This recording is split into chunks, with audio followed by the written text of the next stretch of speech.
Hello everyone, তোমালোকক আমাৰ YouTube channel honest লাৰ্ণাৰৰ অন্য এটি গুৰুত্বপূৰ্ণ ভিডিঅলৈ স্বাগতম জনাইছো। আমি এইখন ভিডিঅ'ৰ জৰিয়তে দশমমান শ্ৰেণী সাধাৰণ গণিতৰ অনুশীলনী 3.5 ৰ পাৰ্ট 6 আলোচনা কৰিম। অৰ্থাৎ ইয়াত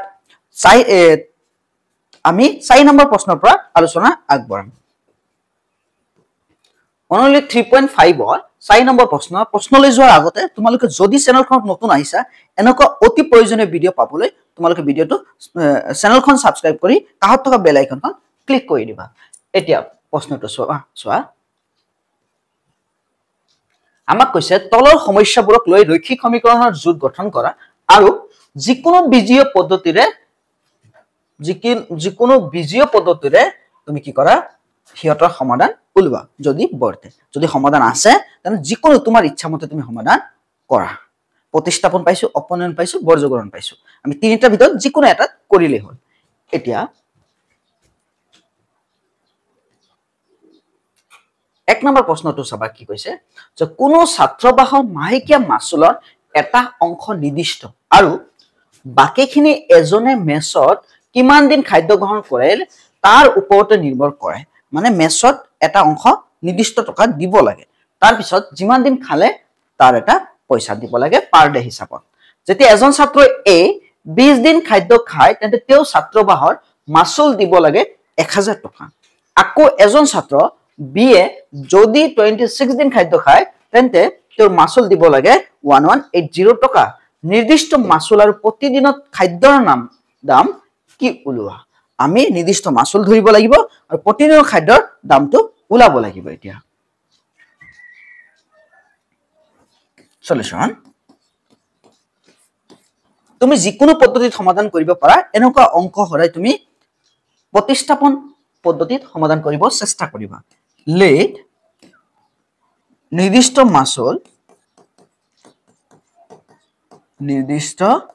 মাচুল ইকুৱেল x টকা। প্ৰতিদিনত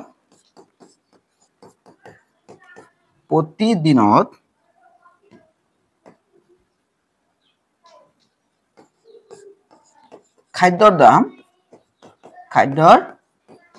দাম y টকা। এক নম্বৰ শৰ্ত মতে বা প্ৰথম প্ৰশ্ন মতে প্ৰশ্ন দুটা স্টেপ আছে। আমি যেহেতু দুটা সমীকৰণ লিখিব লাগিব। ইয়াত প্ৰথমত কৈছে চোৱা যেতিয়া এজন ছাত্ৰই 20 দিন খাদ্য খায় তেতিয়া ই ছাত্ৰবাহৰ মাচুল দিব লাগে 1000 টকা। নিৰ্দিষ্ট টকা এটা x দিব লাগে। তাৰ পিছত 20 দিন খাদ্য খাইছে, এক দিনৰ বাবদ y টকা, গতি 20y ইকুৱেল চাবা কিমান দিব লাগে 1000 টকা। এতিয়া ইয়াৰ পৰা আমি যেহেতু প্ৰতিস্থাপনত কৰিম x মান উলিয়াই লম। প্লাছত আছে ইফালে গলে মাইনাছত 20y ইকুৱেশ্যন 1। আকৌ দ্বিতীয় শৰ্ত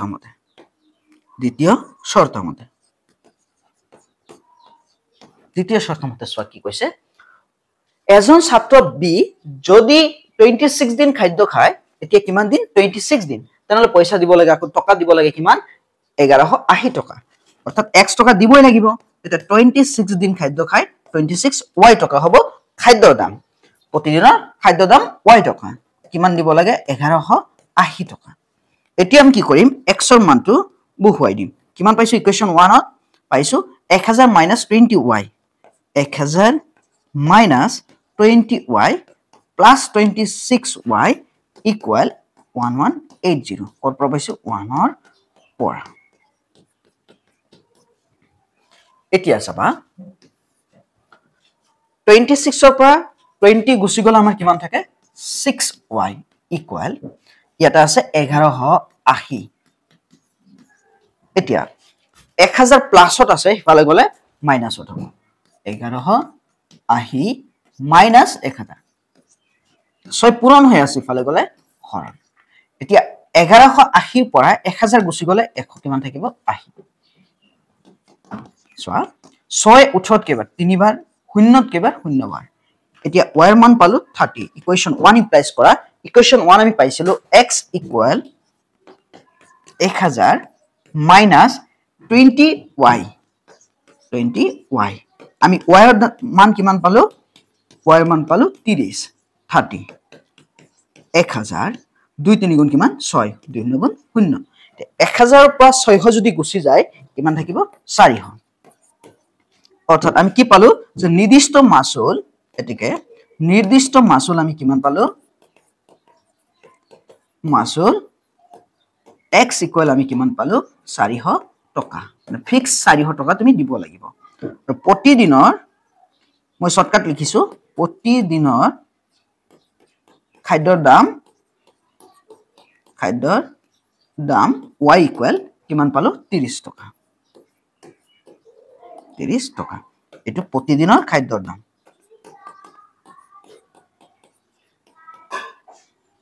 খাদ্যৰ দাম y ইকুয়াল এটো মই মুখেৰে কৈ দি আছো যে নিৰ্দিষ্ট মাসুল x ইকুয়াল 400 টকা আৰু প্ৰতিদিনৰ খাদ্যৰ দাম y ইকুয়াল 30 টকা এতিয়া আমি পৰৱৰ্তী প্ৰশ্নলৈ আগবাঢ়িম 2 নম্বৰ প্ৰশ্নটো চাবা এটা ভগ্নাংশৰ লবৰ পৰা 1 বিয়োগ কৰিলে ই হৈ গৈ 1/3 আৰু ইয়াৰ হৰৰ লগত 8 যোগ কৰিলে ই হৈ গৈ 1/4 ভগ্নাংশটো নিৰ্ণয় কৰা তোমালোকে নিশ্চয় জানা এটা ভগ্নাংশত লব আৰু হৰ থাকে গতিকে আমি এতিয়া লব আৰু হৰ ধৰিলাম সলিউশন let log x হর y তেনেহলে ভগ্নাংশটো হ'ব log by হর এতিয়া লব হল x হর হল y এক নম্বৰ শৰ্ত মতে বা প্ৰথম প্ৰশ্ন মতে কি কৈছে চাবা যে এটা ভগ্নাংশত লবৰ পৰা 1 বিয়োগ কৰা গৈ 1 বিয়োগ কৰি দিছো আমি x - 1 x আছে লব হৰটো ঠিকে ৰাখিম কিমান ভগ্নাংশটো হ'ব 1/3 এটা ভগ্নাংশ লবৰ পৰা 1 বিয়োগ কৰিলে ই হৈ গৈ 1/3 to x 3x 3 গুণ 3 y into 1 y এতিয়া আমি y ৰ মান উলাইছো আহি পৰিছে গতিকে y ৰ মানটো আমি এনেকে ৰাখি দিম ইকুৱেশ্যন 1 আমি x ৰ মান ইয়াৰ পৰা উলাই লব পাৰো কিন্তু y ৰ মান যেটো পাই গৈছো গতিকে y ৰ মানে ৰাখি দিম আকৌ দ্বিতীয় শৰ্ত মতে কি কৈছো সোৱা যে ইয়াৰ হৰৰ লগত 8 যোগ কৰিলে ই হৈ গৈ 1/4 হৰৰ লগত log x আছে এতিয়া আমি কি কৰিম হৰৰ লগত 8 যোগ কৰি দিম কিমান হৈ যায় 1/4 এতিয়া কানিকোণা পূৰণ কৰি দিম সোৱা 4 into x কিমান হ'ব 4x 1 into y y plus 8 এতিয়া 4x y মান আমি কিমান পাইছো 3x minus 3 plus 8 কপা পাইছো ইকুৱেশ্যন 1 ৰ পৰা আমি এতিয়া y ৰ মান উলাই লৈছো যেটো সুবিধা হেতু উলাই লবা তুমি x ৰ মান সুবিধা হলে x ৰ মান উলাই লবা y ৰ মান সুবিধা হলে y ৰ মান উলাই লবা 4x এটো প্লাসত আছে ইফালে আহিলে মাইনাসত 3x এতিয়া 8 ৰ পৰা 3 গলে কিমান থাকিব 5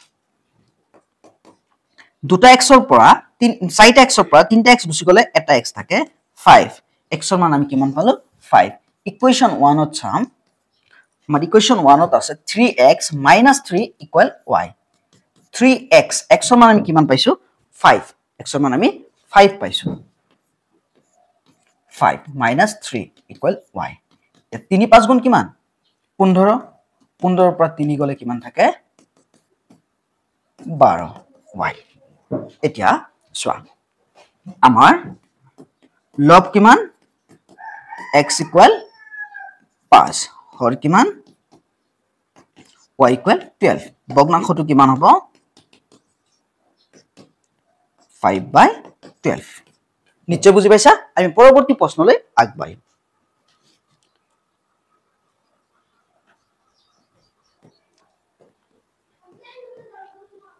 3 নম্বৰ প্ৰশ্নটো চাবা এটা পৰীক্ষা যশোদাই লাভ কৰে 40 নম্বৰ যত তেওঁ প্ৰতিটো শুদ্ধ উত্তৰৰ বাবে পায় 3 নম্বৰ এটা শুদ্ধ এনসাৰ যদি শুদ্ধ হয় তেনেহলে ই 3 নম্বৰ পায় আৰু প্ৰতিটো অশুদ্ধ উত্তৰৰ বাবে হেৰুৱাই 1 নম্বৰ আমি যেতিয়া পৰীক্ষাত লিখো ভুল হয় শুদ্ধ হয় যেতিয়া অশুদ্ধ হয় তেতিয়া 1 নম্বৰ ই হেৰুৱাই আৰু শুদ্ধ হলে 3 নম্বৰ ই পায় তেতিয়া হলে টোটাল 40 নম্বৰ পাইছে এনেকে যদি প্ৰতিটো শুদ্ধ উত্তৰৰ বাবে 4 নম্বৰ দিলে হেতেন মানে শুদ্ধ হলে 4 আৰু প্ৰতিটো অশুদ্ধ উত্তৰৰ বাবে 2 নম্বৰ কাটিলেহেঁতেন তেন্তে যশোদাই 50 নম্বৰ লাভ কৰিলেহেঁতেন পৰীক্ষাটোত কিমানটা প্ৰশ্ন আছিল সো এতিয়া আমি কি কৰিম সলিউশন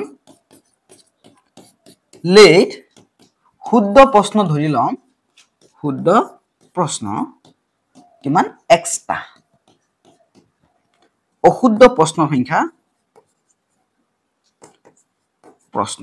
তুমি অশুদ্ধ প্ৰশ্নৰ সংখ্যাও দিব পাৰা শুদ্ধ প্ৰশ্নৰ সংখ্যাও দিব পাৰা মই সংখ্যাটো দিয়া নাই তুমি দিব পাৰা y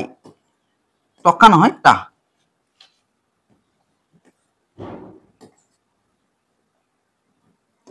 y টা